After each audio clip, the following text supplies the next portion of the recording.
નમસ્કાર અને આપનું સ્વાગત છે. આજે આપણે પુરાણોના પાનામાંથી એક એવી કથાનું વિશ્લેષણ કરીશું જે ભગવાન શિવના સૌથી પ્રચલિત સ્વરૂપોમાંના એક નીલકંઠ પાછળની આખી ગાથા સમજાવે છે. આપણો હેતુ માત્ર વાર્તા કહેવાનો નથી, પણ એ સમજવાનો છે કે કેવી રીતે અમૃતની શોધમાં વિષ બહાર આવ્યું અને એ ભયંકર સંકટને ટાળવા માટે કેવો ત્યાગ કરાયો. તો ચાલો આખી વાતને શરૂઆતથી સમજીએ. આ બધું શરૂ ક્યાંથી થયું? હા, અને આ કથાની શરૂઆત છે ને, એ બહુ રસપ્રદ છે. એ દેવોની એક મોટી ભૂલથી થાય છે. ભૂલ? કેવી ભૂલ? ઋષિ દુર્વાસાએ પ્રસન્ન થઈને ઇન્દ્રને એક માળા ભેટમાં આપી હતી. હા. પણ ઇન્દ્રએ એનું મહત્વ ન સમજ્યું અને પોતાના ઐરાવત હાથીના ગળામાં નાખી દીધી. હાથીએ એને નીચે ફેંકી દીધી. ઓહ, આ તો અપમાન થયું. બિલકુલ. અને દુર્વાસા ઋષિ તો ક્રોધ માટે જાણીતા છે. તેમણે શાપ આપ્યો કે દેવો શ્રીહીન એટલે કે શક્તિ અને વૈભવ વગરના થઈ જશે. ઓહ, એટલે દેવોની શક્તિ ઘટવા પાછળ આ કારણ હતું. હું તો એમ જ સમજતો હતો કે દાનવો સાથેના યુદ્ધમાં તેઓ નબળા પડ્યા હતા. યુદ્ધ તો ચાલતું જ હતું, પણ આ શ્રાપ પછી તેમની હાલત અત્યંત ખરાબ થઈ ગઈ. દાનવો આ તકનો લાભ ઉઠાવી રહ્યા હતા. બરાબર. એટલે પછી હારેલા અને નિરાશ થયેલા દેવો મદદ માટે ભગવાન વિષ્ણુ પાસે પહોંચ્યા. અને વિષ્ણુએ ઉપાય બતાવ્યો, અમૃત. હા, અમૃત, જે મળશે ક્ષીરસાગરના મંથનથી. પણ આ કામ એટલું મોટું હતું, મતલબ દેવો એકલા હાથે કરી શકે એમ નહોતું. અને અહીં વાર્તામાં પહેલો વળાંક આવે છે. તેમને પોતાના કટ્ટર દુશ્મનો દાનવોની મદદ લેવી પડી. સાચી વાત છે. અને આ પોતે જ એક મોટો બોધપાઠ છે, ખબર છે? કઈ રીતે? જુઓ, અમૃત જેવું મોટું ફળ મેળવવા માટે દેવોને પણ પોતાના દુશ્મનો સાથે બેસવું પડ્યું. એનો અર્થ એ કે ક્યારેક સૌથી મોટી સિદ્ધિઓ સહયોગથી જ મળે છે. ભલે પછી એ સહયોગ ગમે તેટલો અસ્વાભાવિક કેમ ના લાગે. બરાબર. મોટા લક્ષ્ય માટે અંગત મતભેદોને બાજુ પર મૂકવા પડે છે. એ તો ખરું. અને પછી જે વ્યવસ્થા ગોઠવાઈ એ તો કમાલ હતી. કોઈ મોટા એન્જિનિયરિંગ પ્રોજેક્ટ જેવી. હા, મંદરાચળ પર્વતને મથણી બનાવી અને વાસુકી નાગને દોરી તરીકે. પણ પર્વત તો સમુદ્રમાં ડૂબવા લાગ્યો. બરાબર. હા, ત્યારે ભગવાન વિષ્ણુએ પોતે કૂર્મ એટલે કે કાચબાનો અવતાર લીધો અને એ પર્વતને પોતાની પીઠ પર ધારણ કર્યો. એટલે કે આખા પ્રોજેક્ટને એક મજબૂત આધારની જરૂર હતી. ચોક્કસ. દેવો અને દાનવો વચ્ચે જે અવિશ્વાસ હતો એને સ્થિર રાખવા માટે સ્વયં વિષ્ણુને આધાર બનવું પડ્યું. સાચી વાત છે. આ તો પ્રોજેક્ટ મેનેજમેન્ટનું ઉત્તમ ઉદાહરણ લાગે છે. હા, કહી શકાય. તો મંથન શરૂ થયું. એક તરફ દેવો, બીજી તરફ દાનવો. અને પછી સમુદ્રમાંથી એક પછી એક અદ્ભુત વસ્તુઓ બહાર આવવા લાગી. હા, જાણે સમુદ્ર પોતાનો ખજાનો લૂંટાવી રહ્યો હતો. સૌથી પહેલા કામધેનુ ગાય, જે બધી ઈચ્છાઓ પૂરી કરે. પછી ઉચ્ચેહ શ્રવા ઘોડો, કલ્પવૃક્ષ, અપ્સરાઓ, ઐરાવત હાથી અને છેલ્લે સ્વયં દેવી લક્ષ્મીજી કમળ પર બિરાજમાન થઈને પ્રગટ થયા. વાહ! એટલે વાતાવરણમાં તો એકદમ આનંદ અને ઉત્સાહ છવાઈ ગયો હશે. બિલકુલ. બધાને લાગ્યું કે મહેનત સફળ થઈ રહી છે. એટલે બધું એકદમ પરફેક્ટ ચાલી રહ્યું હતું, જાણે કોઈ બ્લોકબસ્ટર ફિલ્મનો સારો સીન હોય. હા, પણ આપણે જાણીએ છીએ કે દરેક સારી વાર્તામાં એક ટ્વિસ્ટ આવે છે. અને અહીં જે ટ્વિસ્ટ આવ્યો એણે આખી બાજી બલટી નાખી. અને એ ટ્વિસ્ટનું નામ હતું હળાહળ. હળાહળ વિષ. હા. આ બધી દિવ્ય વસ્તુઓ પછી અચાનક સમુદ્રમાંથી કાળો ધુમાડો નીકળવા લાગ્યો અને અત્યંત ભયાનક સળગતું વિષ બહાર આવ્યું. એની અસર કેવી હતી? મતલબ દેવો અને દાનવો એનો સામનો ન કરી શક્યા. સામનો કરવાની તો વાત જ ક્યાં હતી? એ વિષની ઝેરી વરાળથી જ આખું બ્રહ્માંડ સળગવા લાગ્યું. શું વાત કરો છો? હા, જીવજંતુઓ, પશુ પક્ષીઓ, મનુષ્યો બધા જ તડફડીને મરવા લાગ્યા. અને દેવો દાનવો? જેઓ અમર થવાના સપના જોતા હતા, તેઓ પોતાના જીવ બચાવવા માટે ભાગવા લાગ્યા. અમૃતની વાત તો દૂર રહી. કલ્પના જ ભયાનક છે. એક ક્ષણ પહેલા જ્યાં લક્ષ્મીજીના આગમનથી આનંદ હતો, ત્યાં બીજી જ ક્ષણે બધું ભસ્મીભૂત થવા લાગ્યું. અને આ જ જીવનનો પણ સિદ્ધાંત છે. ક્યારેક સારામાં સારા પ્રયત્નોનું પરિણામ પણ ભયંકર આવી શકે છે. સાચી વાત. પ્રશ્ન એ છે કે જ્યારે આવી અણધારી આફત આવે ત્યારે જવાબદારી કોણ લે? જ્યારે આખું તંત્ર નિષ્ફળ જાય ત્યારે આગળ કોણ આવે? બરાબર. અને આ જ સમયે કથાના મુખ્ય પાત્ર મહાદેવની એન્ટ્રી થાય છે. હા, જ્યારે કોઈ રસ્તો ન બચ્યો ત્યારે બધા ભેગા મળીને કૈલાસ પર્વત પર ગયા. શિવજીના શરણે. હા, બધા ભયથી ધ્રુજી રહ્યા હતા. તેમણે શિવજીને પ્રાર્થના કરી, હે મહાદેવ, તમે જ અમારા તારણહાર છો. આ વિનાશને રોકો, નહીં તો સૃષ્ટિનો અંત નિશ્ચિત છે. અને રસપ્રદ વાત એ છે કે શિવજી તો આ મંથનનો ભાગ પણ નહોતા. બિલકુલ નહીં. તેમને અમૃતમાં કોઈ રસ નહોતો. તેઓ તો પોતાના ધ્યાનમાં મગ્ન હતા. મને અહીં એક પ્રશ્ન થાય છે. આ મંથનમાં બ્રહ્મા અને વિષ્ણુ જેવા મોટા દેવો પણ સામેલ હતા. તો પછી આ ઝેર પીવાની જવાબદારી ફક્ત શિવજી પર જ કેમ આવી? ખૂબ સારો પ્રશ્ન છે. અને એનું કારણ છે ને, એ શિવના સ્વભાવમાં છુપાયેલું છે. સમજાવો. જુઓ, બ્રહ્મા સર્જનહાર છે, વિષ્ણુ પાલનહાર છે, તેઓ વ્યવસ્થા સાથે જોડાયેલા છે. પણ શિવ વૈરાગી છે, સંહારક છે અને સૌથી વધુ નિર્લિપ્ત છે. એટલે તેમને ફળની કોઈ આશા નહોતી. બરાબર. જે વ્યક્તિ ફળની ઈચ્છા વગર કર્મ કરે છે તે જ સૌથી મોટું જોખમ ઉઠાવી શકે છે. બીજું, સંહારક હોવાનો અર્થ માત્ર વિનાશ કરવો નથી. એનો અર્થ નકારાત્મકતાને પોતાનામાં સમાવી લેવી પણ છે. એટલે આ વિષને સંભાળવા માટે તેમનાથી યોગ્ય કોઈ નહોતું. એટલે કે સાચો આગેવાન એ છે જે પ્રક્રિયાના ફાયદામાં ભાગીદાર ન હોય, પણ જ્યારે સંકટ આવે ત્યારે સૌથી પહેલા આગળ ઊભો રહે. એકદમ સાચી વાત. શિવજીએ આંખો ખોલી પરિસ્થિતિની ગંભીરતાને એક ક્ષણમાં સમજી લીધી. તેમણે કોઈને દોષ ન આપ્યો, કોઈ દલીલ ન કરી. એમના ચહેરા પર ડર નહીં, પણ કરુણા હતી. હા. અને પછી તેમણે જે કર્યું તે અકલ્પનીય હતું. એમણે બીજો કોઈ વિચાર જ ન કર્યો. બસ એ ભયંકર ઝેરને ખોબામાં લીધું અને પી ગયા, જાણે કોઈ સામાન્ય પાણી પી રહ્યો હોય. પણ અહીં એક સૂક્ષ્મ છતાં મહત્વની વાત છે. કઈ? તેમણે એ વિષને પોતાના પેટમાં ઉતરવા ન દીધું. કેમ? જો તે પેટમાં જાત તો તેમના શરીરનો નાશ થાત, અને જો તેઓ તેને બહાર ફેંકી દેત તો સૃષ્ટિનો નાશ થાત. એટલે તેમણે એક મધ્યમ માર્ગ અપનાવ્યો. હા, તેમણે વિષને પોતાના ગળામાં એટલે કે કંઠમાં જ રોકી દીધું. ઓહ. અને આ એક અત્યંત ગહન પ્રતિકાત્મક ક્રિયા છે. શિવજીએ આપણને શીખવાવ્યું કે નકારાત્મકતા કે સંકટનો સામનો કેવી રીતે કરવો. એટલે કે તેને ફેલાવવું પણ નહીં અને પોતાના પર હાવી પણ થવા દેવું નહીં. બરાબર. તેને નિયંત્રિત કરો, તેને સમાવી લો અને તેની અસરને નિષ્ક્રિય કરી દો. અને એ હળાહળ વિષના પ્રચંડ પ્રભાવથી જ તેમનો કંઠ નીલો એટલે કે ભૂરા રંગનો થઈ ગયો. અને ત્યારથી જ તેઓ નીલકંઠ મહાદેવ તરીકે ઓળખાયા. એક એવું નામ જે તેમના મહાન ત્યાગ અને કરુણાની ગાથા કહે છે. અને પુરુષાર્થનું પણ આ એક ઉત્તમ ઉદાહરણ છે. અહીં શિવ એક આદર્શ પુરુષ તરીકે ઉભરી આવે છે, જે સમાજના કલ્યાણ માટે વ્યક્તિગત પીડા સહન કરવા તૈયાર છે. પોતાની શક્તિનો ઉપયોગ રક્ષણ માટે કરે છે, વિનાશ માટે નહીં. બરાબર. આ કથામાં એક બીજું સુંદર પાસું પણ છે, જે ઘણીવાર ઓછું ચર્ચાય છે. માતા પાર્વતીની ભૂમિકા. બિલકુલ. કેટલાક શાસ્ત્રો વર્ણવે છે કે જ્યારે શિવજીએ વિષ પીધું ત્યારે તેની ભયાનક પીડા અને ગરમીથી તેઓ વ્યાકુળ થઈ ગયા હતા. ભલે તેઓ ભગવાન હોય, પણ વિષ તો પોતાનું કામ કરે જ. હા.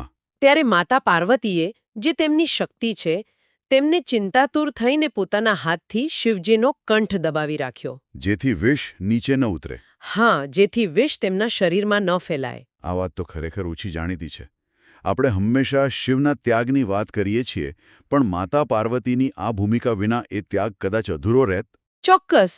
આ પ્રસંગ માત્ર શિવના એકલવાયા ત્યાગનો નથી. એનો અર્થ એ થયો કે શિવ અને શક્તિ બંને મળીને સૃષ્ટિને બચાવી. હા, તે દર્શાવે છે કે સૌથી મોટા સંકટ અને પીડાના સમયે પ્રેમ, સાથ અને કરુણા કેટલી મોટી શક્તિ બની શકે છે. શિવ જો પુરુષાર્થનું પ્રતીક છે, તો પાર્વતી એ શક્તિ છે જે એ પુરુષાર્થને પૂર્ણ કરે છે. તો આ મહાન ત્યાગનું પરિણામ શું આવ્યું? સૃષ્ટિ બચી ગઈ અને પછી દેવો અને દાનવોએ ફરીથી મંથન શરૂ કર્યું હશે. હા, અને અંતે તેમને અમૃત મળ્યું. પણ આ કથા આપણને ઘણું શીખવે છે. શું સંદેશ મળે છે આમાંથી? પહેલો, સાચી મહાનતા પોતાનું સુખ ત્યજીને બીજાના કલ્યાણ માટે જીવવામાં છે. બીજો, સાચો નેતા એ છે જે સંકટ સમયે જવાબદારી લે, દોષારોપણ ન કરે. અને ત્રીજો, જે સૌથી મહત્વપૂર્ણ છે, આ પ્રસંગ શિવના સંહારક સ્વરૂપની સાથે તેમના પરમ કરુણાળુ અને રક્ષક સ્વરૂપને ઉજાગર કરે છે. આપણે તેમને રુદ્ર તરીકે જાણીએ છીએ, પણ અહીં તેઓ ભોળાનાથ, સૃષ્ટિના રક્ષક તરીકે દેખાય છે. બરાબર. આમ આજે આપણે જોયું કે કેવી રીતે એક ભયાનક સંકટમાંથી સૃષ્ટિને બચાવવા માટે ભગવાન શિવે હળાહળ વિષનું પાન કર્યું. આ માત્ર એક પૌરાણિક કથા નથી. ના, આ ત્યાગ, જવાબદારી અને કરુણાનો એક ગહન બોધપાઠ છે. અને એક વાત પર ફરીથી ધ્યાન આપવા જેવું છે. શિવજીએ વિષનો નાશ ન કર્યો, તેને નષ્ટ ન કર્યો. તેમણે તેને પોતાનામાં સમાવી લીધું. હા, આજના સમયમાં બહુ મોટી વાત છે. દરેક નકારાત્મકતાનો સામનો હિંસા કે વિનાશથી કરવો જરૂરી નથી. ક્યારેક તેને સ્વીકારીને, તેને યોગ્ય રીતે સંભાળીને પણ મોટા વિનાશને ટાળી શકાય છે. જેને આપણે રચનાત્મક નિયંત્રણ કહી શકીએ. બરાબર. Constructive containment. આ ચર્ચાના અંતે એક વિચાર મનમાં આવે છે, જેના પર શ્રોતાજનો મનન કરી શકે છે. આપણા પોતાના જીવનમાં, પરિવારમાં કે સમાજમાં જ્યારે કોઈ સંકટરૂપી વિષ, જેમ કે ક્રોધ, ઈર્ષ્યા, મતભેદ કે કોઈ મોટી સમસ્યા ઊભી થાય છે, ત્યારે આપણે તેની સાથે કેવો વ્યવહાર કરીએ છીએ? સારો પ્રશ્ન છે. શું આપણે એ ઝેરને બીજા પર ઠાળવીને તેને ફેલાવી દઈએ છીએ, કે પછી નીલકંઠની જેમ એ નકારાત્મકતાની પીડાને થોડી સહન કરીને, તેને પોતાનામાં સમાવીને સંબંધો અને સમાજનું રક્ષણ કરવાની ક્ષમતા કેળવી શકીએ? દેવો અને દાનવો, એમની લડાઈની વાતો તો આપણે કાયમ સાંભળીએ છીએ. એક એવો સંઘર્ષ જે જાણે ક્યારે પૂરો જ નથી થતો. પણ ખબર છે, દરેક વાર્તામાં એક એવો વળાંક આવે છે જ્યાં પાસું પલટાઈ જાય છે. એક સમય એવો આવ્યો જ્યારે દેવો, જે હંમેશા શક્તિશાળી મનાતા, તે હારની અણી પર હતા. સત્તાનું આખું સંતુલન જાણે બગડી રહ્યું હતું. આજે આપણે સમુદ્ર મંથન અને નીલકંઠ ભગવાન નામના સ્ત્રોતને આધારે એ સમજવાની કોશિશ કરીશું કે આ જે આખી ઘટના છે એની પાછળની અસલી કહાણી શું હતી. મતલબ મંથનમાંથી શું નીકળ્યું એ તો બધા જાણે છે, પણ મંથન કરવાની જરૂર જ કેમ પડી? એની પાછળની રાજનીતિ શું હતી, મજબૂરી શું હતી?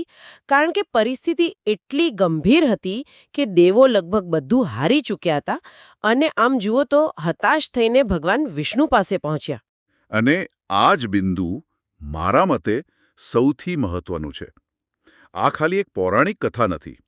આ તો લીડરશિપ, કટોકટી વ્યવસ્થાપન અને કૂટનીતિનો એક માસ્ટર ક્લાસ છે. તમે વિચારો, જ્યારે કોઈ શક્તિશાળી જૂથ હારે ત્યારે એ શું કરે?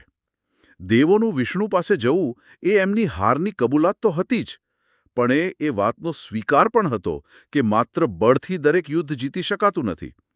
અહીંથી જ વાર્તાનો અસલી પાયો નંખાય છે. ચાલો આ વાતને થોડી ઊંડાણથી સમજીએ. દેવો, જેમને આપણે સ્વર્ગના શાસક માનીએ છીએ, એ એવી હાલતમાં હતા કે એમને મદદ માટે જવું પડ્યું. આ માનસિક રીતે કેટલું મોટું પગલું હશે. એવું કહેવું કે હવે અમારાથી નહીં થાય, આ એમની લાચારી બતાવે છે, નહીં? બિલકુલ. પણ અહીં ભગવાન વિષ્ણુનો પ્રતિભાવ જુઓ. એ વધારે રસપ્રદ છે. તેઓ એવું નથી કહેતા કે ચિંતા ન કરો, હું હમણાં જ મારું સુદર્શન ચક્ર લઈને દાનવોનો નાશ કરી દઉં છું. ના. જો એમણે એવું કર્યું હોત તો એક કામચલાઉ ઉકેલ હોત. દાનવો કદાચ ફરીથી ઊભા થઈ શકતા હોત. પણ વિષ્ણુએ એક એવી યોજના આપી જે સમસ્યાના મૂળ પર જ ઘા કરે. એમણે કહ્યું, ક્ષીરસાગરનું મંથન કરો. અને આ કોઈ નાનો સૂનો આઈડિયા નહોતો. આ તો આખી ગેમ ચેન્જ કરી નાખે એવો હતો. કારણ કે મંથનનો મુખ્ય હેતુ શું હતો? અમૃત, અમરત્વનું વરદાન. મતલબ જો દેવો અમર થઈ જાય તો પછી હાર જીતનો કોઈ સવાલ જ ન રહે. આ તો દુશ્મનને હરાવા કરતાં પોતાની જાતને એટલી મજબૂત બનાવી લેવાનો પ્લાન હતો કે દુશ્મન કશું કરી જ ન શકે. બરાબર. તમે એકદમ સાચો મુદ્દો પકડ્યો. આ જ તો વ્યૂહરચના અને દીર્ઘદ્રષ્ટિ વચ્ચેનો તફાવત છે. વિષ્ણુએ દેવોને એક તૈયાર જીત ન આપી. એમણે જીત કેવી રીતે મેળવવી એનો રસ્તો બતાવ્યો. એમણે દેવોને ખાલી બેસી રહેવાને બદલે સક્રિય બનાવ્યા. આ યોજનાએ એમની હતાશાને એક દિશા આપી, એક લક્ષ્ય આપ્યું. એવું કહી શકાય કે એમણે માત્ર શસ્ત્રો ના આપ્યા, પણ યુદ્ધ લડવાનો એક નવો દૃષ્ટિકોણ આપ્યો. મને હંમેશા એક સવાલ થાય છે કે ભગવાન વિષ્ણુએ પોતે જ દાનવોનો નાશ કેમ ન કરી દીધો? એમણે આટલી લાંબી અને જટિલ યોજના શા માટે બનાવી? શું આ દેવો માટે એક પ્રકારની પરીક્ષા હતી? આ બહુ સારો પ્રશ્ન છે. અને મારા મતે આ માત્ર પરીક્ષા નહોતી, પણ એક શીખ હતી. વિષ્ણુ કદાચ દેવોને એ સમજાવવા માંગતા હતા કે મહાન વસ્તુઓ સહેલાઈથી નથી મળતી. અમૃત જેવી અલૌકિક સિદ્ધિ માટે અસાધારણ પ્રયત્નો, સહયોગ અને સમર્પણની જરૂર પડે છે. જો અમૃત એમનેમ થાળીમાં મળી ગયો હોત તો કદાચ એમને એની કિંમત જ ન સમજાત. આ આખી પ્રક્રિયા જ એમને ઘડવા માટે હતી. બરાબર. તો વિષ્ણુનો ઉપાય સાંભળવામાં તો સારો લાગ્યો, પણ એને અમલમાં કેવી રીતે મૂકવો? દેવોએ જ્યારે વિચાર્યું હશે કે આ કરવું કેવી રીતે, ત્યારે ખ્યાલ આવ્યો હશે કે આ તો એકલા હાથે શક્ય જ નથી. ક્ષીરસાગરનું મંથન આ કોઈ તળાવ નહોતું, આખો દૂધનો મહાસાગર હતો. અને એ પણ એવી સ્થિતિમાં જ્યારે દેવો પોતે નબળા હતા. અહીંથી જ ખરી સમસ્યા શરૂ થઈ હશે, ખરું ને? હા, અને અહીંથી જ કથા એવો વળાંક લે છે જે આપણને રાજનીતિ અને વ્યવહારિકતાનો, આમ જુઓ તો, સૌથી મોટો પાઠ શીખવે છે. વિષ્ણુની યોજનાનો બીજો અને કદાચ સૌથી મુશ્કેલ ભાગ હવે સામે આવ્યો. તેમણે દેવોને કહ્યું કે આ કામ માટે તમારે તમારા કટ્ટર દુશ્મનોની મદદ લેવી પડશે, દાનવોની. એક મિનિટ, શું આ તો અકલ્પનીય કહેવાય? જેમનાથી બચવા માટે આ બધું થઈ રહ્યું છે એમની જ મદદ લેવાની? આ તો જાણે આગ બુઝાવવા માટે પેટ્રોલ વાપરવા જેવું થયું. સ્ત્રોત કહે છે કે દેવો અને દાનવો વચ્ચે સંધિ થઈ, પણ મને એ નથી સમજાતું કે વર્ષો જૂની દુશ્મની ફક્ત એક લાલચને કારણે કેવી રીતે ભૂલી શકાય? શું દાનવો અને દેવો પર જરાય શંકા નહોતી? શંકા તો 100% હશે, એમાં કોઈ બેમત નથી. પણ અહીં અમૃતનો લોભ એટલો મોટો હતો કે એણે દરેક શંકા અને દુશ્મની પર જાણે પડદો પાડી દીધો. તમે આને આજના સમયના રાજકીય ગઠબંધનો સાથે સરખાવી શકો છો. હા, બરાબર. જ્યાં બે વિરોધી વિચારધારાવાળા પક્ષો ફક્ત સત્તા માટે ભેગા થઈ જાય છે. અહીં અમૃત એ જ પરમ સત્તાનું પ્રતીક છે. દેવો માટે તે અસ્તિત્વ ટકાવવાનો સવાર હતો અને દાનવો માટે તે બ્રહ્માંડ પર એક ચક્રી શાસન સ્થાપવાનો મોકો. ઓકે, એટલે તમે એમ કહો છો કે બંને પક્ષોએ પોતપોતાનું ગણિત માંડ્યું હશે. દેવોએ વિચાર્યું હશે કે ઠીક છે, હાલ પૂરતા દાનવોનો સાથ લઈ લઈએ, અમૃત નીકળે પછી જોઈ લઈશું. અને દાનવોએ વિચાર્યું હશે કે કામ ભલે દેવોનું હોય, પણ આપણી તાકાત વગર તો આ થવાનું નથી. છેલ્લે અમૃત તો આપણે જ લઈશું. બરાબર. આ કોઈ આદર્શવાદી સંધિ નહોતી. આ તો શુદ્ધ સ્વાર્થ પર આધારિત એક કામચલાઉ કરાર હતો. અને તમે જે કહ્યું ને કે દાનવોએ શું વિચાર્યું હશે, એ બહુ મહત્વનો મુદ્દો છે. દાનવોને પોતાની શક્તિ પર અતૂટ વિશ્વાસ હતો, કદાચ અહંકાર હતો. એમને લાગ્યું હશે કે દેવો તો નબળા છે, આપણે અંતિમ ક્ષણે એમની પાસેથી અમૃત છીનવી લઈશું. અને આ જ અતિશય આત્મવિશ્વાસે એમને આ ગઠબંધન માટે તૈયાર કર્યા. આ બતાવે છે કે પુરુષોના સંઘર્ષમાં શક્તિ અને અહંકાર હંમેશા કેન્દ્રમાં રહ્યા છે. તો આને એક વિન-વિન પ્રસ્તાવ કહી શકાય? ઓછામાં ઓછું શરૂઆતમાં તો એવું જ લાગતું હશે. તમે એને વિન-વિન કહો છો, પણ હું માનું છું કે દાનવો માટે આ શરૂઆતથી જ એક લૂઝ સ્થિતિ હતી. પણ એ લોકોએ સમજી ન શક્યા. કારણ કે તેઓ એક એવી યોજનાનો ભાગ બની રહ્યા હતા જે બનાવી જ દેવા માટે હતી. તેઓ તો માત્ર એક સાધન હતા, એક મજૂર હતા જેમને કામ પૂરું થયા પછી દૂર કરવાના હતા. પણ પોતાના બળના અભિમાનમાં તેઓ આ મોટી રમત જોઈ જ ન શક્યા. સારું, તો હવે ગઠબંધન થઈ ગયું, લક્ષ્ય પણ નક્કી છે. હવે વાત આવે છે એને અમલમાં મૂકવાની. અને આ કોઈ નાનું કામ નહોતું. આનું આયોજન, આનું સ્કેલ જ મગજને ચકરાવી દેવું છે. સ્ત્રોત મુજબ મંદરાચળ પર્વતને વલોણું બનાવવામાં આવ્યો, એટલે કે મથણી. જરા કલ્પના તો કરો, આપણે છાશ માટે નાની રવાઈ વાપરીએ, અહીં એક આખા સાગરને વલોવવા માટે એક પર્વતનો ઉપયોગ થયો. અને આ ભવ્યતા અહીં અટકતી નથી. એ પર્વતને ફેરવવા માટે દોરી પણ જોઈએ ને? હા. અને એ દોરી તરીકે કોનો ઉપયોગ થયો? નાગરાજ વાસુકીનો, સાપોનો રાજા, જે પોતે જ એક મહાન શક્તિ છે. આ કોઈ સામાન્ય સાધનો નથી. આ તો પ્રકૃતિની અને બ્રહ્માંડની સૌથી મોટી શક્તિઓનું આહ્વાન હતું. આ બતાવે છે કે અમૃત જેવી દિવ્ય વસ્તુ મેળવવા માટે પ્રયત્નો પણ એવા જ દિવ્ય અને વિરાટ હોવા જોઈએ. પણ મારો સવાલ એ છે કે આ બધા તત્વોની પસંદગી પાછળ કોઈ ઊંડો અર્થ છુપાયેલો છે કે પછી આ ખાલી કથાને ભવ્ય બનાવવા માટેની કલ્પના છે? ના ના, આ માત્ર કલ્પના નથી. આમાં ગહન પ્રતીકાત્મક અર્થ છે. મંદરાચળ પર્વત, જે ખૂબ ભારે અને સ્થિર છે, તે આપણા ધૈર્ય અને સ્થિરતાનું પ્રતીક છે. કોઈ પણ મહાન કાર્ય માટે મનની આવી સ્થિરતા જરૂરી છે. અને ક્ષીરસાગર એ છે સંભાવનાઓનો અનંત સાગર, આપણું પોતાનું અચેતન મન, જેમાં અમૃત અને વિષ બંને છુપાયેલા છે. અને વાસુકી નાગ એ કોનું પ્રતીક છે? વાસુકી નાગ જે ઝેરીલો પણ છે અને દિવ્ય પણ, તે આપણી ઈચ્છાઓ અને ઊર્જાનું પ્રતીક છે. જેમ નાગને કાબૂમાં રાખવો મુશ્કેલ છે, એમ આપણી ઈચ્છાઓને પણ જો તેને યોગ્ય દિશા મળે તો તે પર્વતને પણ ફેરવી શકે છે. વાહ! અને દેવો અને દાનવો વાસુકીને જે બે છેડેથી ખેંચે છે, તે આપણા મનની બે વિરોધી વૃત્તિઓ, સકારાત્મક અને નકારાત્મક વચ્ચેના શાશ્વત સંઘર્ષનું પ્રતીક છે. આખું સમુદ્ર મંથન ખરેખર તો એક વ્યક્તિની આંતરિક આધ્યાત્મિક સાધનાનું બ્રહ્માંડીય રૂપક છે. વાહ! મેં આ રીતે તો ક્યારેય વિચાર્યું જ નહોતું. તો આખું ચિત્ર હવે સ્પષ્ટ થાય છે. એક તરફ દેવો, બીજી તરફ દાનવો, વચ્ચે મંદ્રાચલ રૂપી ધૈર્ય, જે સંભાવનાઓના સાગરમાં છે, અને તેને ફેરવવા માટે વાસુકી રૂપી ઈચ્છાશક્તિ, જેને બંને પક્ષો ખેંચવા માટે તૈયાર છે. કથા આપણને એક એવા રોમાંચક તબક્કે લાવીને મૂકે છે જ્યાં બધું જ તૈયાર છે. હવે માત્ર શરૂઆત થવાની વાર છે. તો આજના વિશ્લેષણનો સાર શું છે? સાર એ છે કે સમુદ્ર મંથનની શરૂઆત કોઈ ચમત્કારથી નહીં, પણ હાર, હતાશા અને મજબૂરીમાંથી થઈ હતી. આપણે જોયું કે કેવી રીતે વિષ્ણુની એક વ્યૂહાત્મક સલાહે એક સંઘર્ષને એક રચનાત્મક કાર્યમાં બદલી નાખ્યો. અને સૌથી મહત્વનું, આપણે એ સમજ્યું કે કેવી રીતે અમૃતની લાલચે બે કટ્ટર દુશ્મનોને એક અશક્ય લાગતા મિશન માટે એક મંચ પર લાવી દીધા. બિલકુલ. આ કથાનો શરૂઆતનો તબક્કો આપણને એ શીખવે જ છે કે કટોકટીના સમયના લેવાયેલા નિર્ણયો કેટલા મહત્વના હોય છે. દેવો, દાનવો અને વિષ્ણુ, આ ત્રણેય પાત્રોએ પોતાના લક્ષ્યને પ્રાપ્ત કરવા માટે પોતાની મર્યાદાઓ, દુશ્મની, સંબંધો બધું જ દાવ પર લગાવી દીધું. આ વાર્તા શક્તિ, રણનીતિ અને માનવ કે કહો કે દૈવી સ્વભાવની જટિલતાઓને ખૂબ સુંદર રીતે રજૂ કરે છે. અને અંતમાં એક વિચારવા જેવો પ્રશ્ન છોડીને જઈએ. જ્યારે કોઈ અત્યંત મોટું ઇનામ દાવ પર લાગેલું હોય, ત્યારે દુશ્મનો વચ્ચેનો સહયોગ કેટલો ટકાઉ હોઈ શકે? શું સ્વાર્થ પર બનેલું ગઠબંધન ક્યારે વિશ્વાસપાત્ર હોઈ શકે ખરું? અને આવા અકુદરતી જોડાણની સાચી કિંમત શું હોય છે? કેમ કે જ્યારે મંથન શરૂ થશે, ત્યારે માત્ર અમૃત જ નહીં, બીજું ઘણું બધું બહાર આવશે.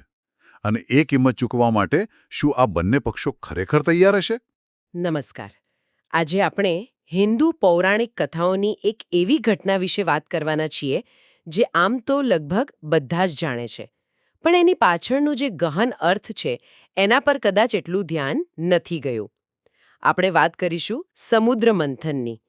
અને આ ચર્ચા માટે આપણી પાસે નીલકંઠ, શિવની દિવ્ય કરુણા પુસ્તકના કેટલાક અંશો છે. પણ આજે આપણે આને ખાલી એક વાર્તા તરીકે નહીં જોઈએ. આપણે એ સમજવાની કોશિશ કરીશું કે જ્યારે કોઈ મોટા પ્રયાસમાંથી, કોઈ સિસ્ટમમાંથી અણધાર્યું ઝેર બહાર આવે, ત્યારે એની જવાબદારી કોણ લે છે? આ સવાલ બહુ મોટો છે. તમે જે રીતે આ મુદ્દો ઉઠાવ્યો છે ને, એ એકદમ સાચો છે. કારણ કે આખી વાર્તાની શરૂઆત જ એક મોટા સંકટથી થાય છે. આપણે એ યાદ રાખવું જોઈએ કે દેવો કંઈ આ મંથન કરવા માટે શોખથી તૈયાર નહોતા થયા. એ તો મજબૂરી હતી.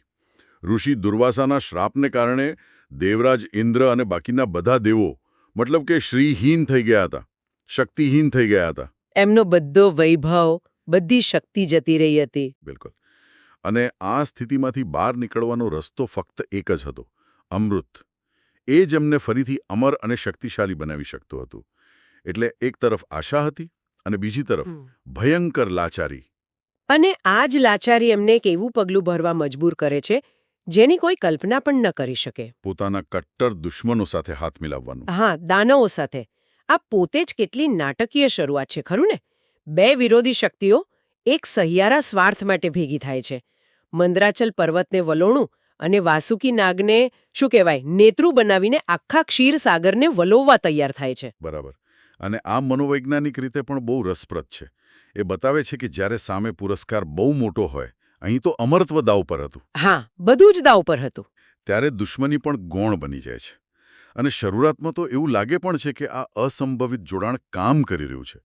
જેવું મંથન શરૂ થાય છે, એમાંથી એક પછી એક અદ્ભુત વસ્તુઓ, રત્નો નીકળવા લાગે છે. બીજી પણ પ્રગટ થયા. આ બધું જોઈને તો દેવો અને દાનવોમાં એકદમ ઉત્સાહ આવી ગયો હશે. ચોક્કસ.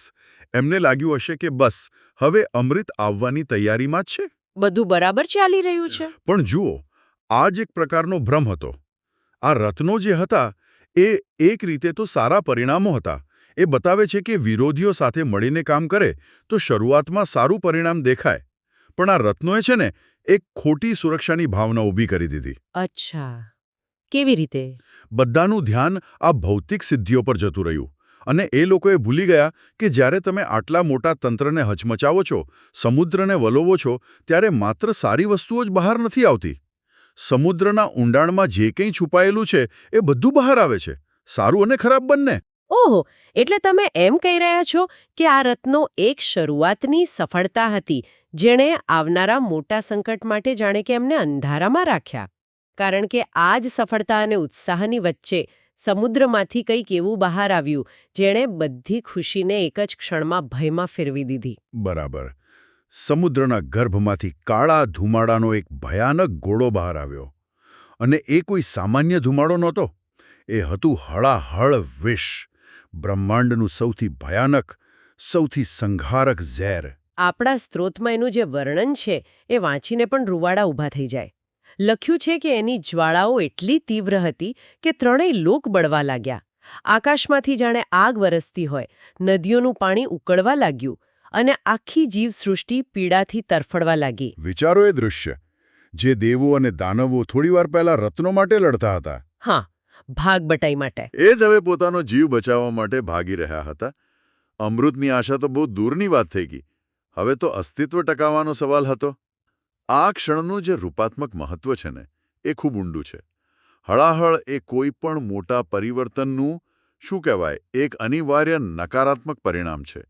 જ્યારે પણ તમે કોઈ મોટી સિસ્ટમમાં બદલાવ લાવો છો, પછી એ સમાજ હોય, કોઈ કંપની હોય કે આપણું પોતાનું જીવન, બરાબર, ત્યારે એની સાથે જોડાયેલી બધી નકારાત્મકતા, દબાયેલો ગુસ્સો, જૂની સમસ્યાઓ, આ બધું વિષ બનીને સપાટી પર આવે જ છે. મંથન માત્ર અમૃત જ પેદા નથી કરતું, વિષ પણ પેદા કરે છે. અને તે સમયે કોઈની પાસે આનો જવાબ નહોતો. દેવો, દાનવો, ઋષિમુનિઓ, કોઈ નહીં. કોઈ નહીં. બધી શક્તિઓ, બધું જ્ઞાન નિષ્ફળ ગયું. આખું બ્રહ્માંડ લાચાર હતું. અને આ સંપૂર્ણ લાચારીની ક્ષણમાં ત્યારે જ એમને એ વ્યક્તિ યાદ આવે છે જે આ આખી રમતથી, આખી લાલચથી દૂર હતા. જેમને ન તો અમૃતમાં રસ હતો, ન રત્નોમાં. બધા ભયભીત થઈને કૈલાસ પર્વત તરફ દોડ્યા, મહાદેવ શિવના શરણે. અને અહીં એ સમજવું ખૂબ જ જરૂરી છે કે તેઓ શિવ પાસે જ કેમ ગયા. શું એટલા માટે કે તેઓ સૌથી શક્તિશાળી હતા? કદાચ. પણ એનાથી પણ મોટું કારણ એ હતું કે તેઓ નિસ્વાર્થ અને અલિપ્ત હતા. હા, એમણે આ મંથનમાં ભાગ જ નહોતો લીધો. બિલકુલ. કારણ કે એમને કોઈ ભૌતિક વસ્તુની લાલસા જ નહોતી. જુઓ, જે વ્યક્તિ સંકટમાંથી કોઈ ફાયદો નથી શોધતો, એ જ વ્યક્તિ સંકટનું સાચું સમાધાન લાવી શકે છે. જ્યારે બધા સ્વાર્થી પક્ષો નિષ્ફળ જાય, ત્યારે દુનિયા હંમેશા નિસ્વાર્થ નેતૃત્વ તરફ જ જુએ છે. પણ અહીં મને એક પ્રશ્ન થાય છે. તમે એમની અલિપ્તતાની વાત કરી, જે સાચી છે.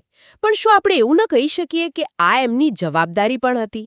જો તમે ત્રિદેવમાંના એક છો, બ્રહ્માંડના સંચાલનમાં તમારો મુખ્ય ભાગ છે, તો સૃષ્ટિને બચાવવી એ તમારું કર્તવ્ય નથી? ભલે તમે એનાથી અલિપ્ત હો. મતલબ, આ અલિપ્તતા અને કર્તવ્ય વચ્ચેનો સંઘર્ષ નથી? ખૂબ જ સારો પ્રશ્ન છે. અને આ જ શિવના પાત્રની સુંદરતા છે. એમની અલિપ્તતા એ જવાબદારીમાંથી ભાગવાની નિષ્ક્રિયતા નથી. એમની અલિપ્તતા છે પરિણામ સાથેના લગાવમાંથી મુક્તિ. તેઓ સૃષ્ટિને બચાવે છે, પણ એટલા માટે નહીં કે એમને એમાંથી કોઈ લાભ મળશે. પણ એટલા માટે કે એ જ સાચું છે, એ જ કરુણા છે. એ જ ધર્મ છે. અને આ જ સાચા નેતાની નિશાની છે. તે સાચું કાર્ય કરે છે, પરિણામના મોહ વગર. જ્યારે દેવતાઓએ આવીને પ્રાર્થના કરી કે, હે મહાદેવ, અમને બચાવો, નહીં તો સૃષ્ટિનો નાશ થઈ જશે, ત્યારે શિવજીએ એવું ન કહ્યું કે તમે તમારા સ્વાર્થ માટે આ બધું કર્યું, હવે તમે જ ભોગવો. બરાબર. એમણે એવું કંઈ ન કહ્યું. ના, બિલકુલ નહીં. સ્ત્રોત તો કહે છે કે એ સમયે પણ તેઓ એકદમ શાંત, નિર્વિકાર મુદ્રામાં બેઠા હતા. વિચારો, આસપાસ બ્રહ્માંડ બળી રહ્યું છે, દેવતાઓ ભયથી કાંપી રહ્યા છે, અને શિવજી જાણે ધ્યાનમાં હોય એટલા સ્થિર છે. એમના ચહેરા પર ચિંતાની એક લકીર પણ નથી. મને આ વાત હંમેશા આશ્ચર્ય પમાડે છે. આટલા મોટા સંકટ વચ્ચે કોઈ આટલું શાંત કેવી રીતે રહી શકે? કારણ કે સાચો નેતા સંકટથી ગભરાતો નથી. તે સંકટનું સંચાલન કરે છે. એમની શાંતિ જ એમની શક્તિનો સ્ત્રોત હતી. જો તેઓ પોતે જ ગભરાઈ જાત તો કોઈ સમાધાન ન લાવી શક્યા હોત. એમને પરિસ્થિતિની ગંભીરતાને સમજી પણ એને પોતાના પર હાવી થવા ન દીધી. અને પછી એમને જે નિર્ણય લીધો એ ઇતિહાસમાં અમર થઈ ગયો. એમને કોઈ શરત મૂક્યા વગર, કોઈ સવાલ પૂછ્યા વગર એ ભયાનક હળાહળ વિષને પોતાની અંજલિમાં લીધું. અને તેમણે તેને પીવાનો નિર્ણય કર્યો. એક ક્ષણ માટે કલ્પના કરો, જે ઝેરના માત્ર સ્પર્શથી જીવો મરી રહ્યા હતા, એ ઝેરને એમણે પોતાના શરીરમાં ઉતારવાનું નક્કી કર્યું. આ માત્ર શક્તિનું પ્રદર્શન નહોતું, આ તો કરુણાની પરાકાષ્ઠા હતી. બરાબર. તેમણે બધી જ નકારાત્મકતા, બધો જ વિનાશ, આખા બ્રહ્માંડની પીડા પોતાનામાં સમાવી લીધી. પણ અહીં પણ એક સૂક્ષ્મ વાત છે. એમણે વિષને પીધું પણ એને પેટમાં ન ઉતરવા દીધું. ઓહ, હા. જો એ પેટમાં જાત તો કદાચ એમના શરીરનો પણ નાશ થઈ શકત. એમણે એને પોતાના ગળામાં જ રોકી રાખ્યું. અને એટલે જ એમનું ગળું હંમેશા માટે નીલું પડી ગયું અને તેઓ નીલકંઠ કહેવાયા. હા, અને નીલકંઠ એ માત્ર એક નામ નથી. એ એક પદવી છે, એક વિચાર છે. એનો અર્થ છે જેણે ઝેરને પોતાના કંઠમાં ધારણ કર્યું છે. આ એવા નેતૃત્વનું પ્રતીક છે જે સમાજની નકારાત્મકતાને શોષી લે છે પણ એને પોતાના વ્યક્તિત્વનો ભાગ નથી બનવા દેતું. મતલબ કે તે ઝેરને પચાવીને પોતે ઝેરીલો નથી બનતો. બિલકુલ. એ એને નિયંત્રિત કરે છે. તે સમાજ સુધી પહોંચતા પહેલા એને રોકી લે છે. આ જ સૌથી મોટી જવાબદારી છે. તો આજના આખા વિશ્લેષણનો સાર એ છે કે સમુદ્ર મંથન જેવી કોઈપણ મોટી પ્રક્રિયામાંથી અમૃત અને વિષ બંને નીકળે છે. સફળતા અને નિષ્ફળતા, સકારાત્મકતા અને નકારાત્મકતા એક જ સિક્કાની બે બાજુઓ છે. પણ કોઈપણ સમાજ કે સંસ્થાની સાચી કસોટી અમૃતના ભાગ પાડવામાં નથી. પણ વિષનું સંચાલન કોણ કરે છે? તેમાં છે. બરાબર. એ ઝેર કોણ પીવે છે? બિલકુલ. અને આ કથા આજે પણ એટલી જ પ્રાસંગિક છે. દરેક ઓફિસમાં, દરેક પરિવારમાં, દરેક દેશમાં કોઈને કોઈ પ્રકારનું મંથન તો ચાલતું જ હોય છે. અને તેમાંથી કોઈને કોઈ વિષ પણ નીકળે છે. પછી એ અફવા હોય, દ્વેષ હોય, ભ્રષ્ટાચાર હોય, કે પછી સોશિયલ મીડિયા પર ફેલાતી ખોટી માહિતી હોય. હા, એ પણ એક પ્રકારનું વિષ છે. પ્રશ્ન એ છે કે જ્યારે આ વિષ ફેલાય છે ત્યારે શું આપણે એનો ભાગ બનીને એને આગળ વધારીએ છીએ કે પછી આપણી અંદર એક નીલકંઠ જગાડીને તેને ત્યાં જ રોકી લેવાની હિંમત કરીએ છીએ? તમે જે કહ્યું એ ઘણું ઊંડું છે. આ વાર્તા આપણને માત્ર એક દેવતાની મહાનતા નથી બતાવતી, પણ આપણને આપણા પોતાના વર્તન વિશે વિચારવા મજબૂર કરે છે. હા, અને આ જ આપણને આજના અંતિમ વિચાર તરફ દોરી જાય છે. મહાન શક્તિ અને તેની સાથે આવતી જવાબદારીનો સાચો અર્થ શું છે? શું એ સત્તા ભોગવવી છે કે પછી સમાજ માટે ઝેર પીવાની ક્ષમતા કેળવવી છે?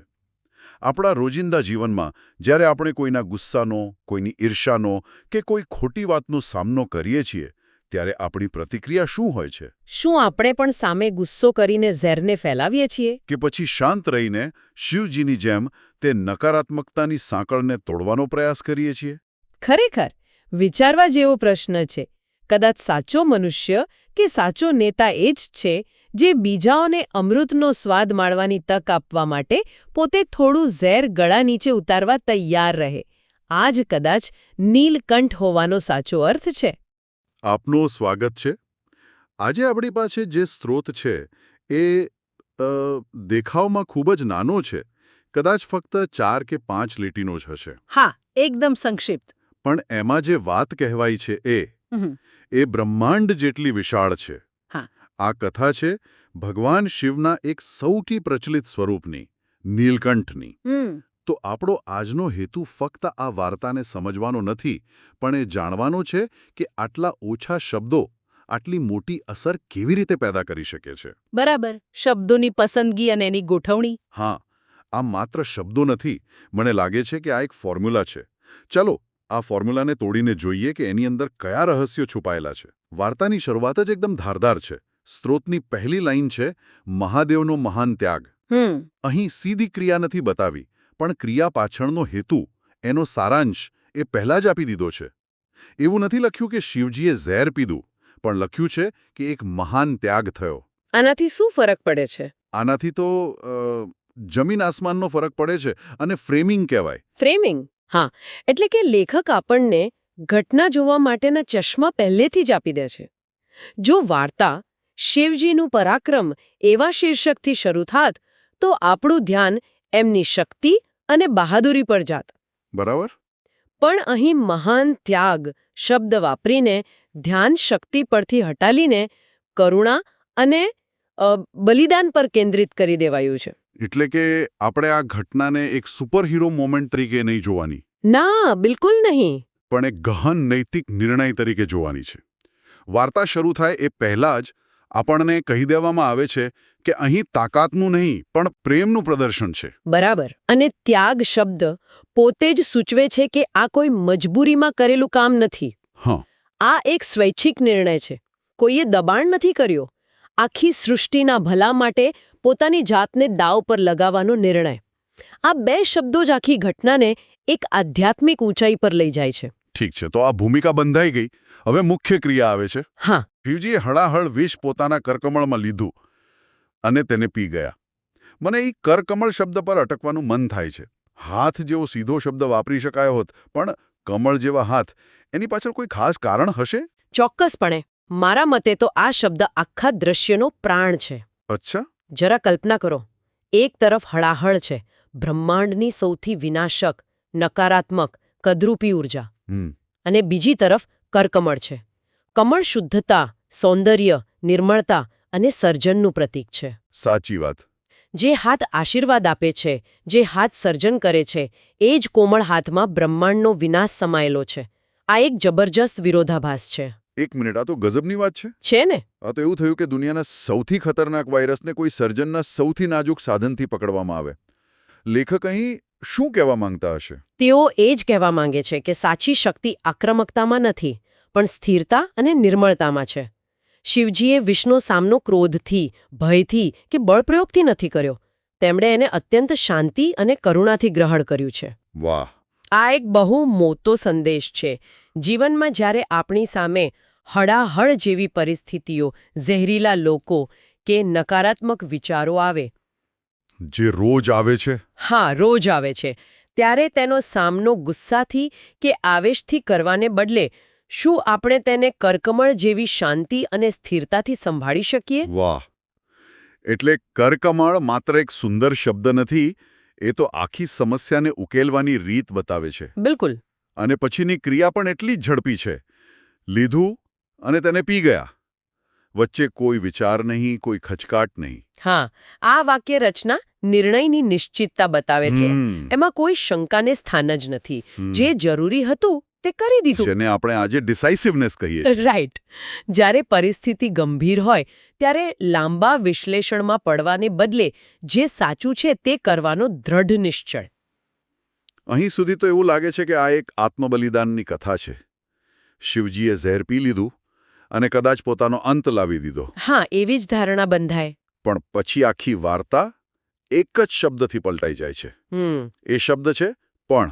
આ પણ શબ્દ એક સ્પીડ બ્રેકર જેવો છે. એ આપણી બધી જ ધારણાઓને તોડી નાખે છે. બરાબર. અત્યાર સુધી આપણે જે વિચારી રહ્યા હતા એ બધું જ અહીં અટકી જાય છે. સાહિત્યમાં આને ટર્નિંગ પોઈન્ટ કહેવાય છે. અને અહીં લેખકે ફક્ત એક અક્ષરથી આ ચમત્કાર કર્યો છે. હા, એ આપણને કહે છે, રાહ જુઓ, ખરો ખેલ તો હવે શરૂ થાય છે. તમે જે વિચાર્યું એવું નથી. અને એના પછી જે લખ્યું છે તે ખરેખર અકલ્પનીય છે. શિવજીએ વિષને ગળા નીચે ઉતાર્યું નહીં, તેને કંઠમાં જ અટકાવી દીધું. આ ક્રિયાનો અર્થ શું છે? તેમણે ઝેરને પીધું પણ નહીં અને ઓક્યું પણ નહીં, વચ્ચે જ રોકી દીધું. આ આખી વાર્તાનો સૌથી ગહન અને હું કહીશ કે વ્યવહારુ સંદેશ છે. ઓકે. અહીં શિવજી બે અંતિમ વિકલ્પોને નકારે છે. પહેલો વિકલ્પ, વિષને ગળા નીચે ઉતારી દેવું. એનો અર્થ થાય કે નકારાત્મકતાને પોતાના અસ્તિત્વનો ભાગ બનાવી દેવી, તેને પોતાના પર સંપૂર્ણપણે હાવી થવા દેવી, મતલબ કે આત્મવિનાશ. અને બીજો વિકલ્પ?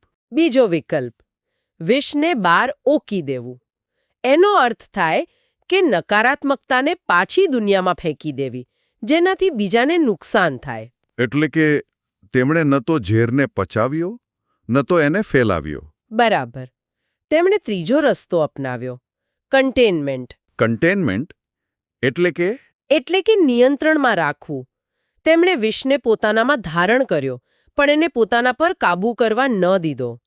અને જુઓ, કંઠ એ વાણીનું સ્થાન છે. પ્રતિકાત્મક રીતે આનો અર્થ એ છે કે દુનિયાની નકારાત્મકતાને સાંભળો, સમજો, પણ એને તમારી વાણી કે તમારા કાર્યોનો ભાગ બનાવીને બહાર ન કાઢો. આ તો આજના સોશિયલ મીડિયાના યુગ માટે એકદમ બંધબેસતો સંદેશ છે. બિલકુલ. આપણે રોજ કેટલુંય ઝેર ઓનલાઈન જોઈએ છીએ. કોઈની નફરત ભરેલી કોમેન્ટ, ખોટી માહિતી, ગુસ્સો. સાચી વાત છે. અને આપણી પાસે બે સામાન્ય પ્રતિક્રિયાઓ હોય છે. કઈ બે?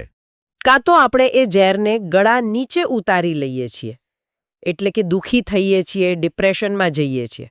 અથવા આપણે એને ઓકી દઈએ છીએ, એટલે કે સામે એવો જ ગુસ્સો કે નફરત કોમેન્ટમાં પાછી ફેંકીએ છીએ, જેનાથી ઝેર વધુ ફેલાય છે.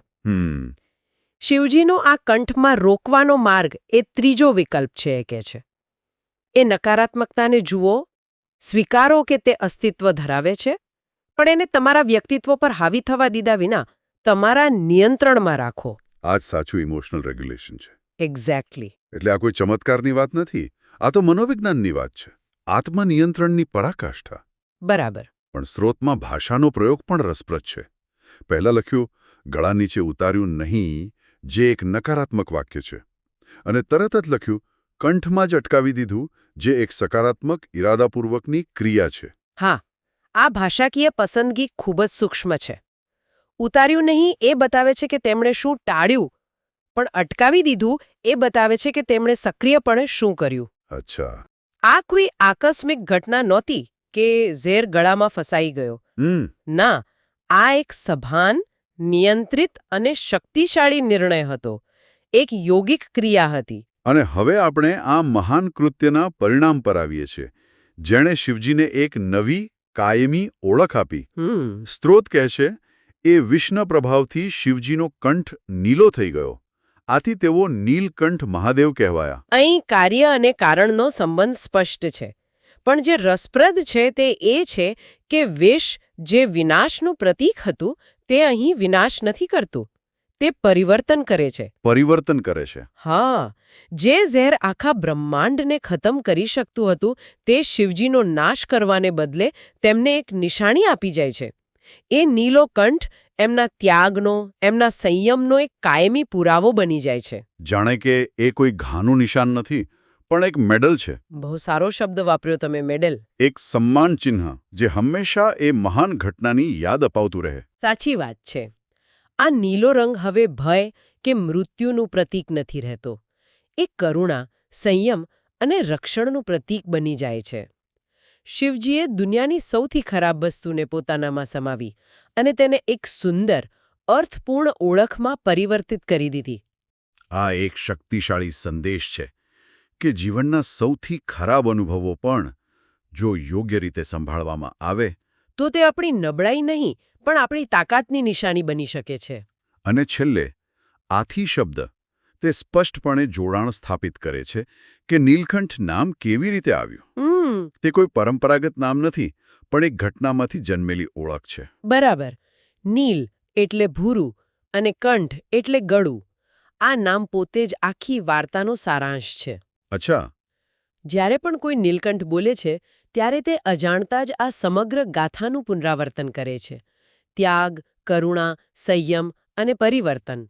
એટલે એક કૃત્યમાંથી એક શાશ્વત ઓળખ જન્મે છે. હા, એ નામ હવે માત્ર શિવનું નથી, એ એમના એ મહાન કાર્યનું પ્રતીક બની ગયું છે. તો આટલી નાનકડી વાર્તામાંથી આપણે કેટલું બધું શીખી શકીએ છીએ. શબ્દોની પસંદગી, કરકમળ, જે ક્રિયા પાછળનો ભાવ દર્શાવે છે.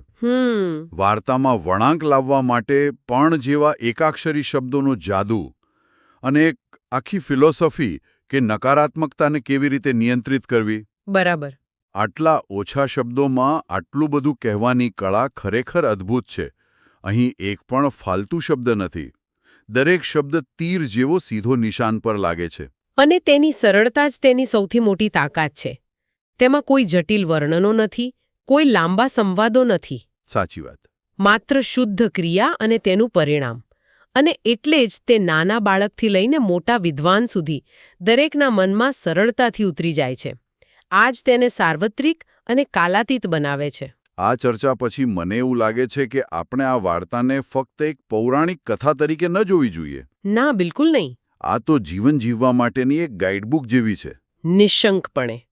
આ વાર્તા આપણને શીખવે છે કે સાચો હીરો એ નથી જે વિનાશ કરે છે, પણ એ છે જે વિનાશને પોતાનામાં સમાવી લેવાની ક્ષમતા ધરાવે છે. સાચી શક્તિ બીજાને હરાવવામાં નથી, પણ પોતાની જાત પર નિયંત્રણ રાખવામાં છે. અને સૌથી મોટો ત્યાગ એ નથી કે તમે શું આપો છો, પણ એ છે કે તમે દુનિયાના ભલા માટે શું સહન કરવા તૈયાર છો.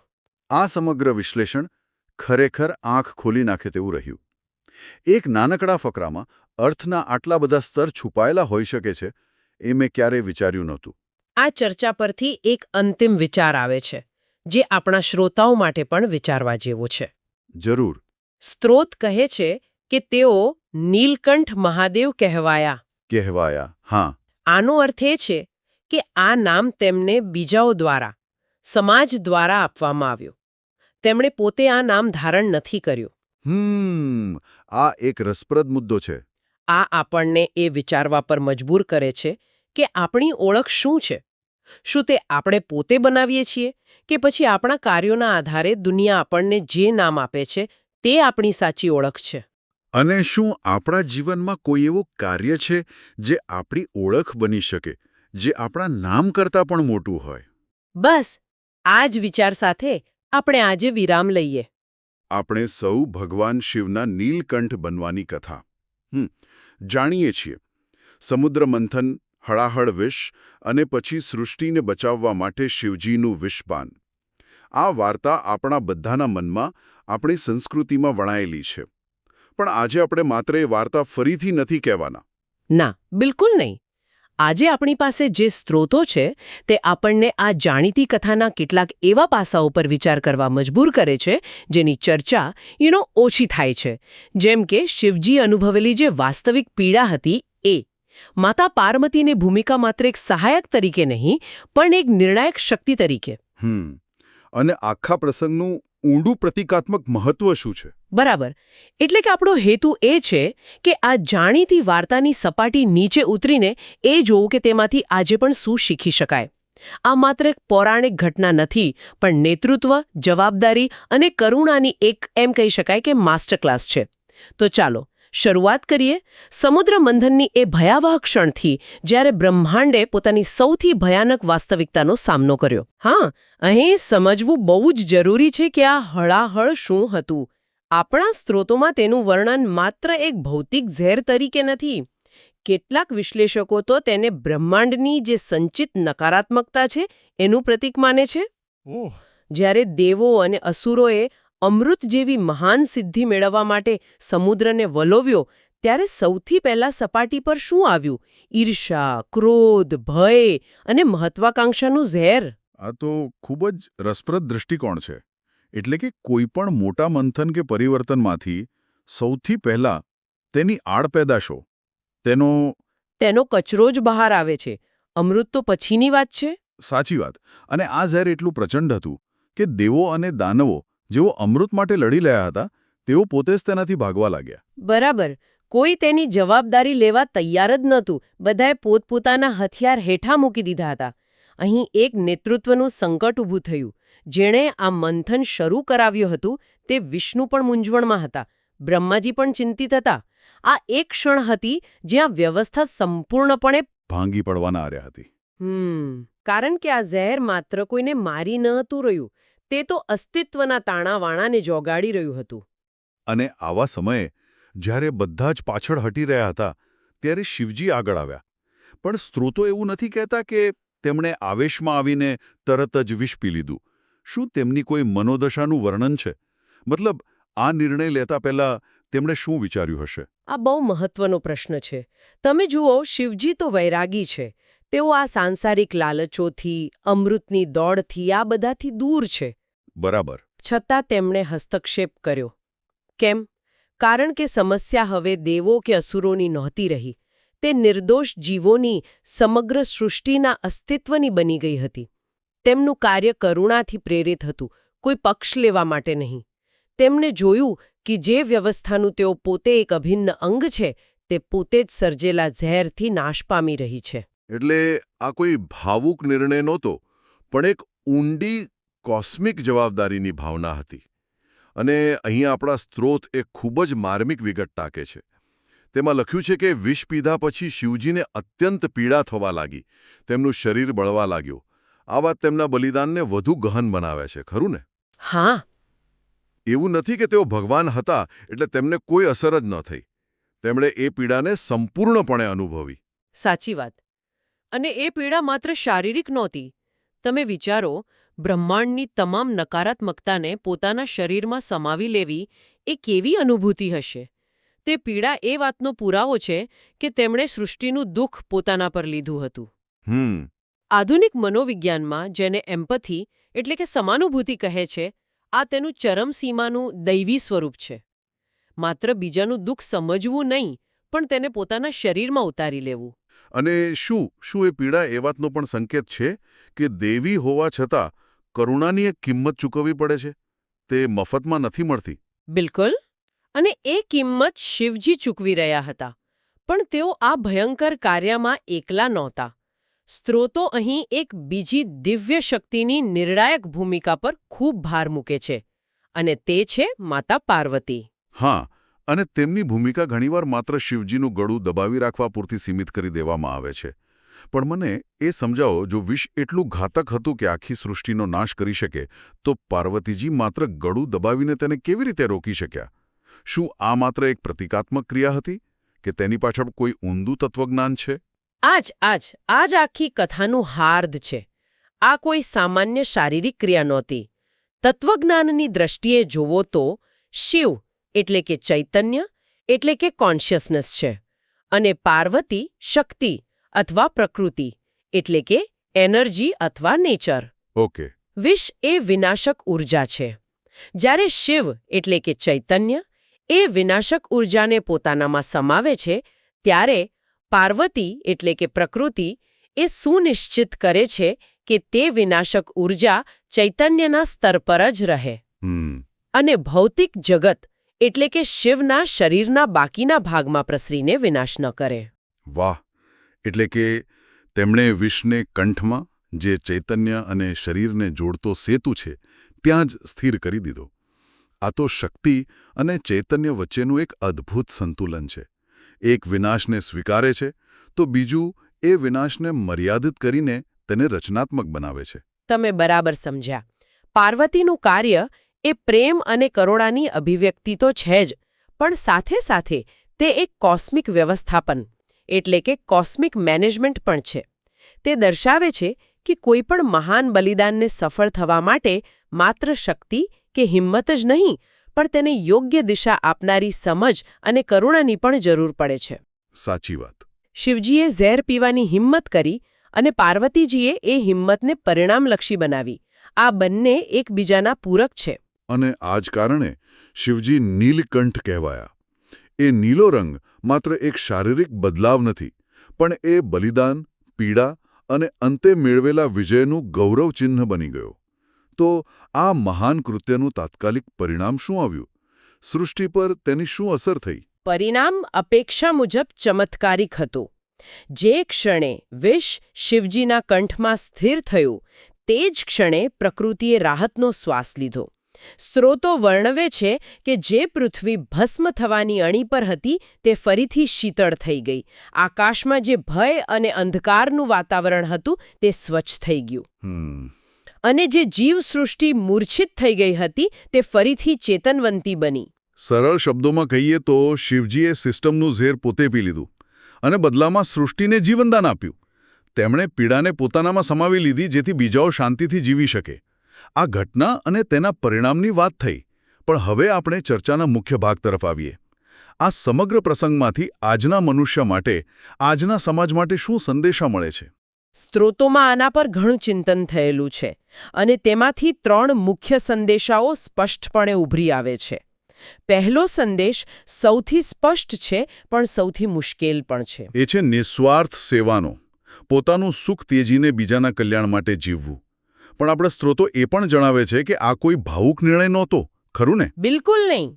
તેની પાછળ એક ઊંડી સમજ હતી. હા, આ સમજ એ હતી કે વ્યક્તિગત અસ્તિત્વ અને સામૂહિક અસ્તિત્વ અલગ નથી. જો સૃષ્ટિ જ નહીં રહે તો કૈલાશ પર બેઠેલા શિવનું વૈરાગ્ય પણ અર્થહીન છે. આને આધુનિક પરિભાષામાં સિસ્ટમ્સ થિંકિંગ કહી શકાય. શિવજીએ સમજ્યું કે સિસ્ટમને બચાવવા માટે સિસ્ટમના સૌથી ઝેરી તત્વને કોઈકે તો નિષ્ક્રિય કરવું પડશે. મનોવિજ્ઞાનમાં જેને એલ્ટ્રુઇઝમ એટલે કે પરોપકાર કહે છે, આ તેનું પૌરાણિક અને કદાચ સૌથી ચરમ ઉદાહરણ છે. આ વાત વિચારવા જેવી છે. આપણે ઘણીવાર આપણા વિભાગ, આપણા પરિવાર કે આપણા દેશ પૂરતું વિચારીએ છીએ, પણ અહીં તો સમગ્ર સિસ્ટમ, સમગ્ર જીવસૃષ્ટિના કલ્યાણની વાત છે. આ આપણને બીજા સંદેશ તરફ લઈ જાય છે, જે નેતૃત્વ સાથે સંબંધિત છે. હા, સ્ત્રોત કહે છે, સાચો નેતા એ છે જે સંકટ સમયે આગળ આવે છે અને જવાબદારી લે છે. પણ અહીં નેતૃત્વની વ્યાખ્યા બહુ રસપ્રદ છે. શિવજીએ કોઈને આદેશ ના આપ્યો, કોઈના પર દોષારોપણ ન કર્યું. તેમણે સૌથી મુશ્કેલ કામ જાતે કર્યું. આ સર્વન્ટ લીડરશીપનો ઉત્કૃષ્ટ નમૂનો છે. બરાબર. નેતા એ નથી જે સત્તા ભોગવે. નેતા એ છે જે પોતાની ટીમને, પોતાના સમાજને બચાવવા માટે ઝેર પીવા પણ તૈયાર હોય. એટલે કે માત્ર શક્તિશાળી હોવું પૂરતું નથી, પણ એ શક્તિનો ઉપયોગ જવાબદારીપૂર્વક કરવાની હિંમત હોવી એ સાચી મહાનતા છે. અને આજના કોર્પોરેટ અને રાજકીય જગતમાં આ સંદેશ કેટલો પ્રાસંગિક છે. અત્યંત. અને આજ આપણને ત્રીજા અને કદાચ સૌથી ગહન સંદેશ તરફ લઈ જાય છે, જે શિવજીના પોતાના ચરિત્ર વિશે છે. સ્ત્રોત મુજબ આ ઘટના ભગવાન શિવની એક અલગ છબી રજૂ કરે છે. તેઓ માત્ર સંહારક નથી. પણ આ એક મોટો વિરોધાભાસ નથી. આપણે હંમેશા શિવના રૌદ્ર સ્વરૂપ, તેમના તાંડવ, તેમના ત્રીજા નેત્રની વાત સાંભળી છે, જે વિનાશ સાથે જોડાયેલી છે. પણ અહીં તેમનું એકદમ વિપરીત પાલનહારનું સ્વરૂપ જોવા મળે છે. આ બંને સ્વરૂપોનો મેળ કેવી રીતે બેસાડવો? આ વિરોધાભાસ નથી, પણ એક સિક્કાની બે બાજુ છે, અને આ સમજવું ખૂબ જ જરૂરી છે. શિવજીનો સંહાર ક્યારેય નિરંકુશ નથી હોતો. તેઓ અનિષ્ટનો, અહંકારનો અને એવી વ્યવસ્થાઓનો સંહાર કરે છે જે સડી ગઈ છે, જેથી નવા સર્જન માટે જગ્યા બને. પણ જ્યારે નિર્દોષ જીવો પર, સમગ્ર સૃષ્ટિ પર સંકટ આવે છે, ત્યારે એ જ શિવ સૌથી મોટા રક્ષક બનીને ઊભા રહે છે. એટલે કે તેમનું રક્ષકનું સ્વરૂપ તેમના સંહારક સ્વરૂપથી અલગ નથી. આ ઘટનામાં તેમણે ઝેરનો સંહાર પોતાના શરીરમાં જ કરી દીધો. તેમણે નકારાત્મકતાનો નાશ કરીને સકારાત્મકતાનું રક્ષણ કર્યું. બરાબર. આ તેમના વ્યક્તિત્વની ઊંડાઈ દર્શાવે છે. એકદમ. તેમની સંહારક શક્તિ પણ કરુણામાંથી જ જન્મે છે. અને નીલકંઠની ઘટના એ વાતનો સૌથી મોટો અને જીવંત પુરાવો છે. તે આપણને શીખવે છે કે સાચી શક્તિ વિનાશ કરવાની ક્ષમતામાં નથી, પણ વિનાશને પોતાનામાં સમાવી લેવાની ક્ષમતામાં છે. તો આખી ચર્ચાનો સાર એ છે કે નીલકંઠની કથા માત્ર એક ચમત્કારની વાર્તા નથી. તે એક વૈશ્વિક સંકટ, જવાબદાર નેતૃત્વ, શક્તિ અને કરુણાના સંતુલન અને નિસ્વાર્થ બલિદાનની એક ગહન ગાથા છે. આપણે જોયું કે કેવી રીતે શિવના બલિદાન અને પાર્વતીના વિવેકે મળીને સૃષ્ટિને બચાવી. હા, અને આમાંથી જે મુખ્ય બોધપાઠ મળે છે તે એ છે કે મહાનતા પદ કે શક્તિમાં નથી, પણ સંકટ સમયે જવાબદારી લેવામાં અને બીજાના કલ્યાણ માટે પોતાનો સ્વાર્થ ત્યજવામાં છે. આ સ્ત્રોતો આપણને એ જ શીખવે છે. અને અહીંથી જ આ પ્રાચીન કથા આજના જીવન સાથે સીધી રીતે જોડાય છે અને શ્રાવકો માટે એક વિચારશીલ પ્રશ્ન મૂકી જાય છે. ચોક્કસ. આપણે જોયું કે અમૃત જેવી મહાન સિદ્ધિની લાલસામાંથી જ હળાહળ જેવું ભયંકર વિષ પેદા થયું. આજના યુગમાં પણ આપણે સૌ કોઈને કોઈ અમૃત, પછી તે સફળતા હોય, સંપત્તિ હોય કે પછી જ્ઞાન હોય, તેની પાછળ દોડી રહ્યા છીએ. આપણું પોતાનું સમુદ્ર મંથન ચાલી રહ્યું છે. આ તો ખૂબ જ સચોટ સરખામણી છે. તો અહીં વિચારવા જેવો પ્રશ્ન એ છે કે આપણા આ વ્યક્તિગત અને સામૂહિક મંથનમાંથી કયું હળાહળ પેદા થઈ રહ્યું છે? શું તે તણાવ, માનસિક અશાંતિ, પર્યાવરણીય પ્રદૂષણ કે પછી સામાજિક વિખવાદનું ઝેર છે. અને એનાથી પણ વધુ મહત્વનો સવાલ એ છે કે જ્યારે આ ઝેર સપાટી પર આવે ત્યારે શું આપણે દેવો અને દાનવોની જેમ એકબીજા પર દોષારોપણ કરીને ભાગી જઈશું કે પછી આપણામાંથી કોઈ શિવની જેમ જવાબદારી લઈને એ ઝેરને પચાવવાની હિંમત બતાવશે? શું વ્યક્તિગત સુખ અને સામૂહિક કલ્યાણ વચ્ચે સંતુલન સ્થાપિત કરવું શક્ય છે? આ વિચારવા જેવી વાત છે.